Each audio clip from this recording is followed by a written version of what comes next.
In this second of two presentations on sociology's engagement with the environment, Dr. Dana Fisher first highlights a theoretical distinction between environmental sociology and the environmental state. She defines key concepts in environmental sociology, the treadmill of production, overshoot, and metabolic rift, all of which see environmental degradation as related to economic growth. She then defines key concepts in the environmental state approach, ecological modernization, ecological reflexivity, and the world polity perspective, and notes that the environmental state approach sees environmental protection as a source of economic growth. She concludes by highlighting the differences in focus, assumptions, and research approaches between the two paradigms. Hi, I'm Dana Fisher. I'm a professor of sociology at the University of Maryland. So in contrast to the way I've been framed by others, let me tell you a little bit about what I'm going to do today. I am going to talk about ecological modernization because I know everybody's just dying to hear about it. So I will talk about that, but I'm actually framing it within this. I'm going to present the current mainstream debate that plagues most environmental sociology pieces that are being written today, and just go through the theoretical argument with the main theories that are there, just because I know many of you haven't read all of them, much to your sadness perhaps. And then what I'm actually going to do is I'm going to present a conceptual framework that Andrew Jorgensen and I have been working on to go beyond the debate. So it's going to be a work in progress. I'm going to be the only one who does that today, but I thought it would be a nice way to end. But let's see, I'm going to start and focus here on this debate that I would say started in the mid-90s. And although I presented or assigned or whatever, included a paper that was written in early 2000s, this debate has continued to rage on, and so I'm just going to update it and give you more detail on the theories. But the main question in the debate right now is environmental protection possible? What characteristics of a society determine environmental political outcomes and material outcomes in terms of environmental degradation? And scholars working within environmental sociology tend to see environmental degradation to be associated with economic growth, and the question of the relationship there and the strength of the association tends to be where a lot of the debate is focused. But they also tend to, a lot of ways, this goes back to Giddens, whom I spoke very briefly about earlier, who talks about how environmental protection could be seen as a source of economic growth rather than its opposite. So I like to, and Bill and I did in this paper, break the debate into two schools rather than, or literatures, rather than saying it's one theory against another, because there are a bunch of theories that have the same kind of themes, and it depends on who's writing what, who's included in the debate. But the debate tends to be, you can break it out this way. The term, some people will not like that I called it environmental sociology versus environmental state, but it's just what I was throwing out there as a way of thinking about the distinction. So on the one side, we have the Treadmill Production Overshoot and the Metabolic Rift. And then on the other side, we have Ecological Modernization, Reflexive Modernization, and the world polity or world state perspectives. But basically what we have on the, it's your left-hand side is work that all tends to see capitalism as driving growth, but also being associated with environmental degradation. And then for the people on the right, there is this expectation that environmental regulation is possible, and therefore environmental protection is possible within the context of environmental growth, or of economic growth. But let me dig in more deeply. So I'm going to give I should just say, so I teach environmental sociology. I just finished teaching last semester environmental sociology for advanced undergrads and beginning grad students. And so each of these slides I'm going to present is actually a lecture or two lectures. So this is the condensed version again.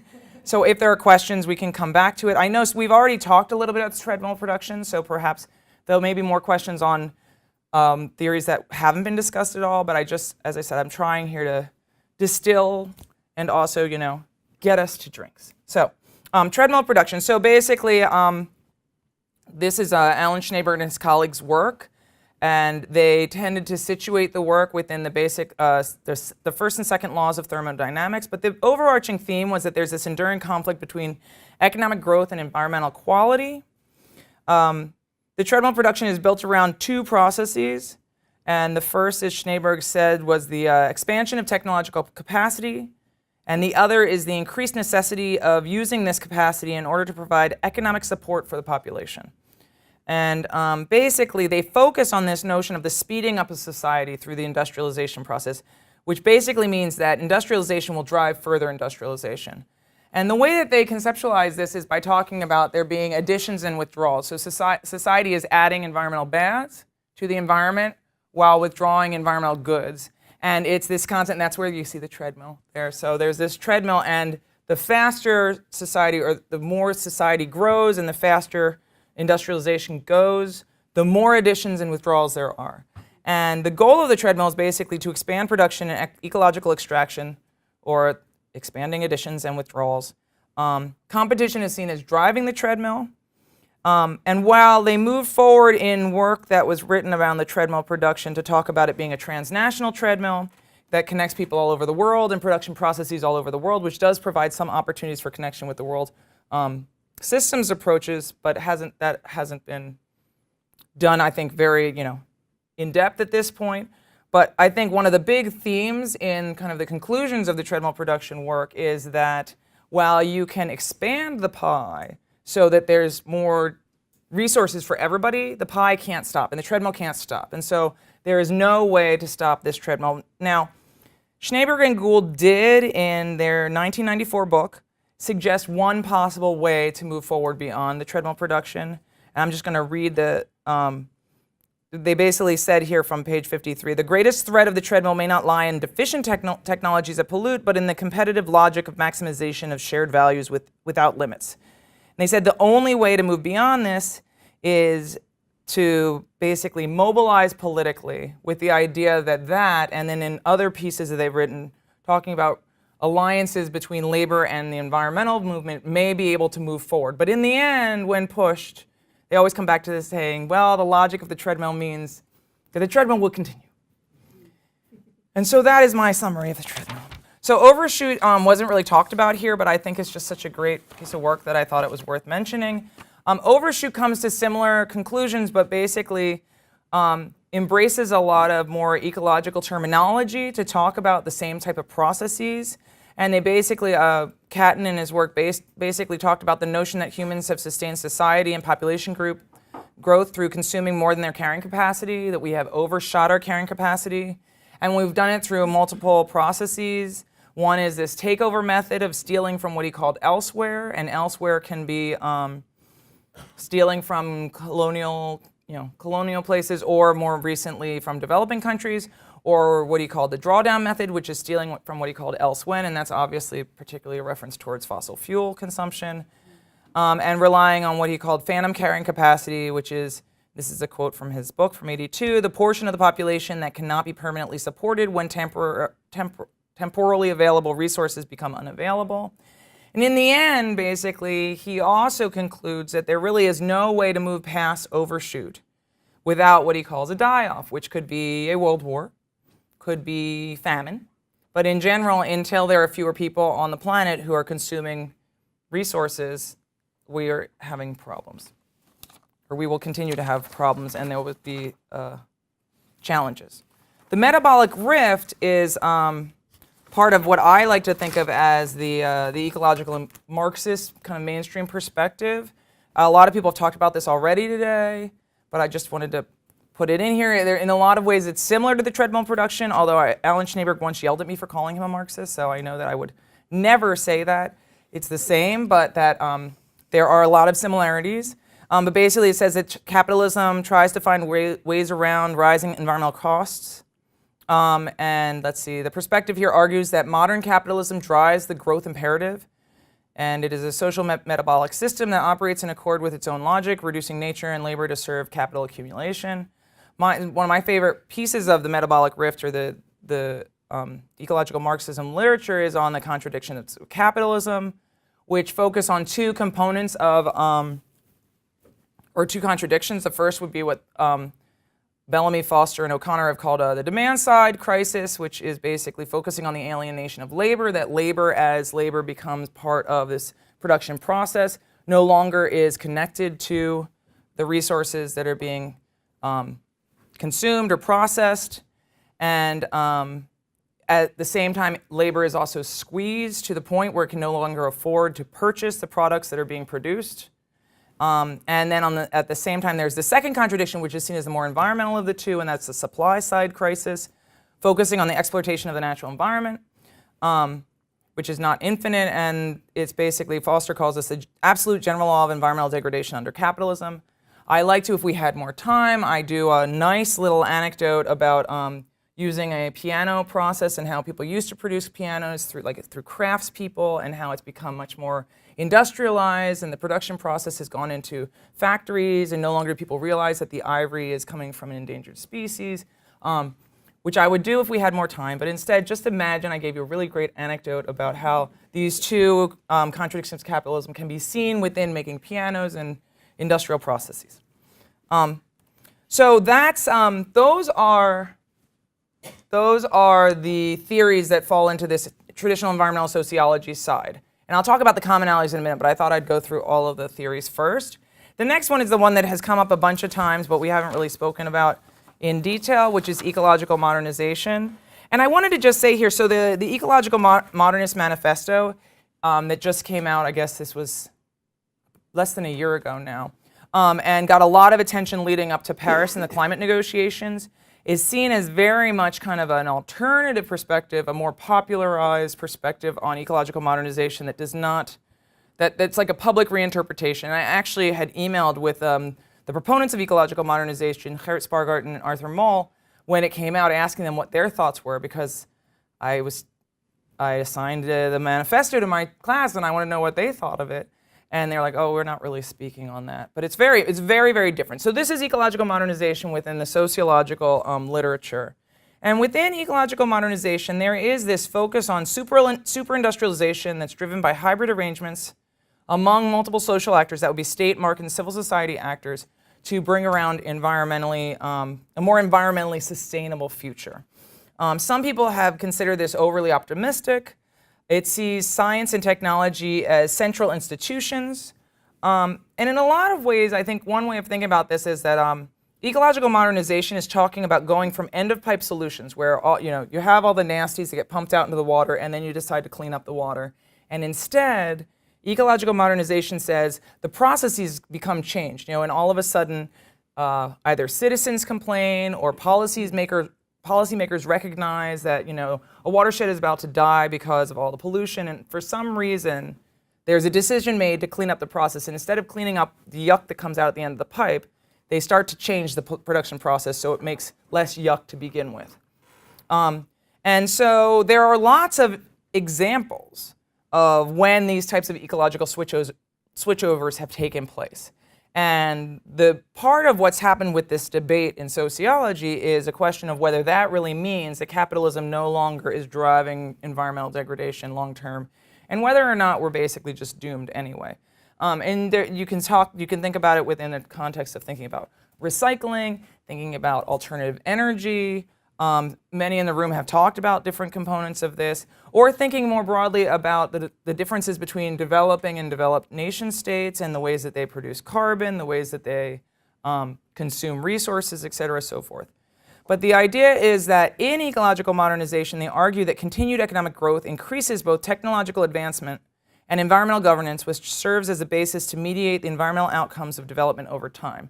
Now, some people have said this is basically just identical to an environmental Kuznets curve. And so I figured I would talk for The Economist before The Economist decided to speak up, to say that while there are similarities there in the predictions and the expectations and some of the analyses, what ecological modernization does is it starts to break apart and think through the relationships across these different social actors, pulling apart how those are determining these social changes or changes in the production process. And that's why it's slightly different, whereas some parts of it are very similar to the Kuznets curve.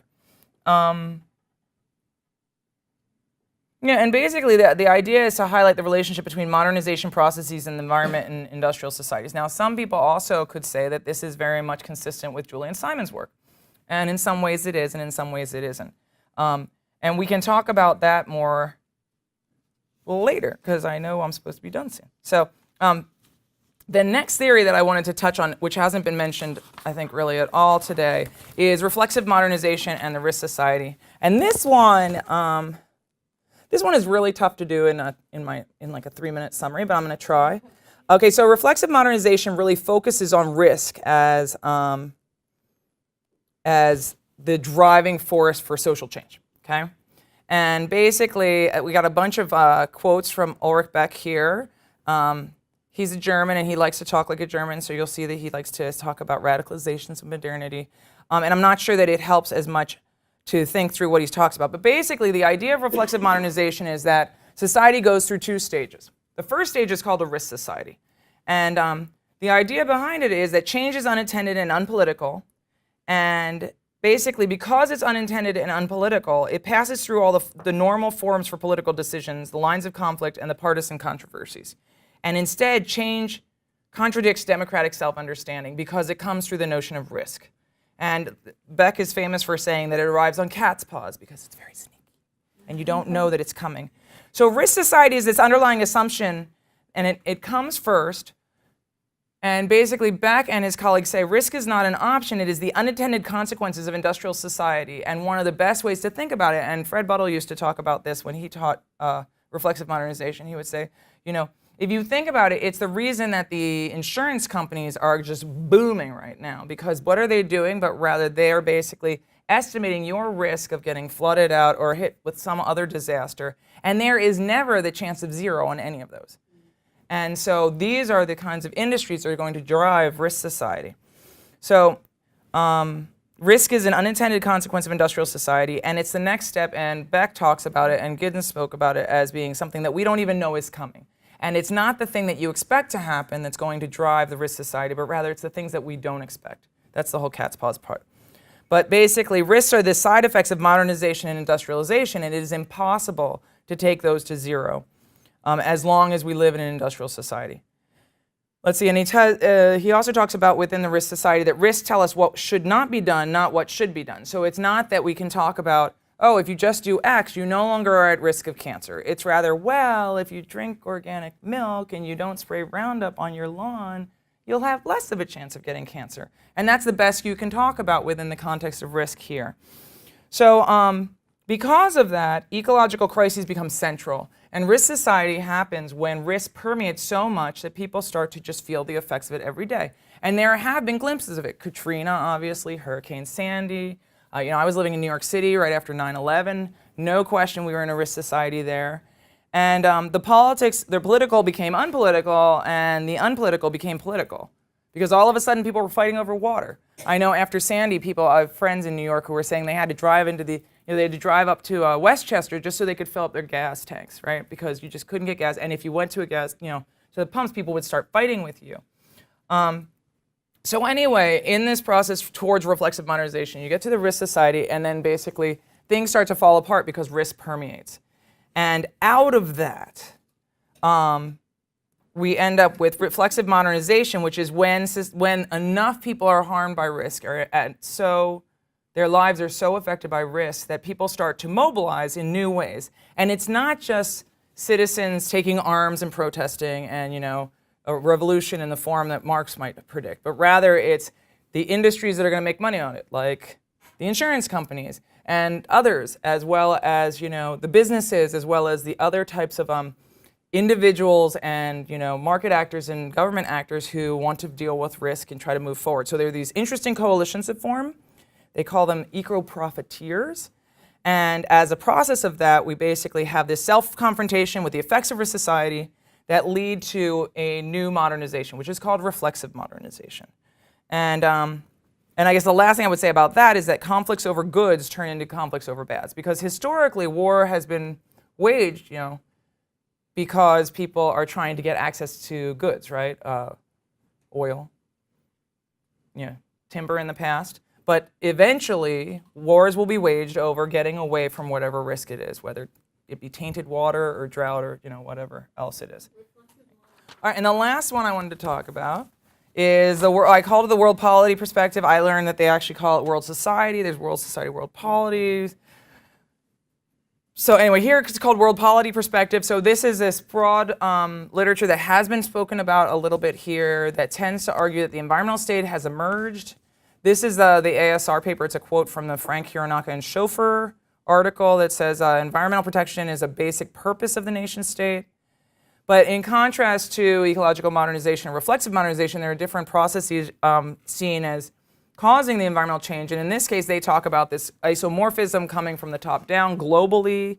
So the blueprints for the state are drawn at the global level. and then individual countries respond to them. One really good example is when the European Union required that any country that entered the Union have certain environmental regulations, or like NAFTA, to the degree that NAFTA actually did that.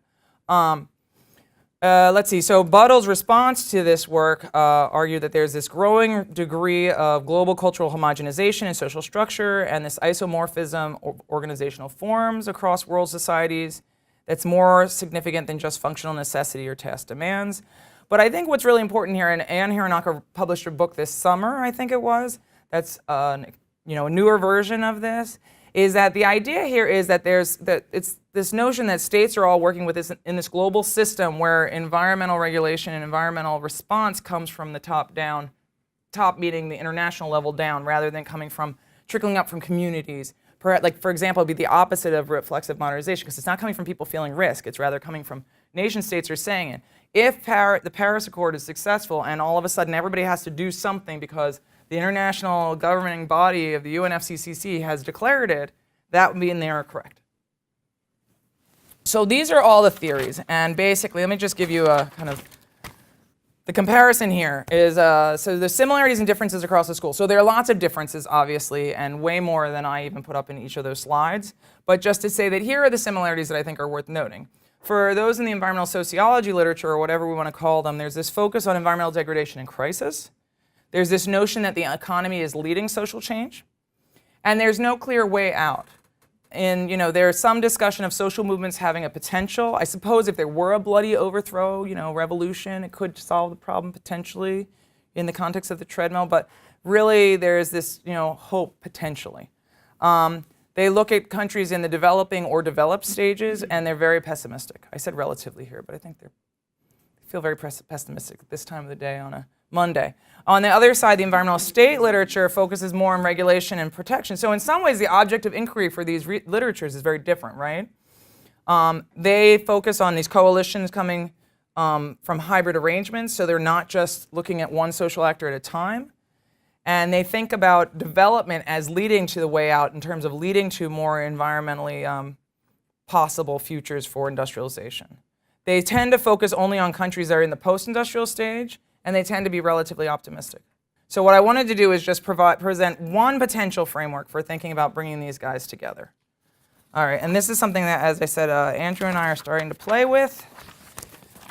So I think that one could make an argument that these theories are all part of the same dynamic process. With the idea here being that if you start, you start at the top where you have a treadmill production or ecological Marxism.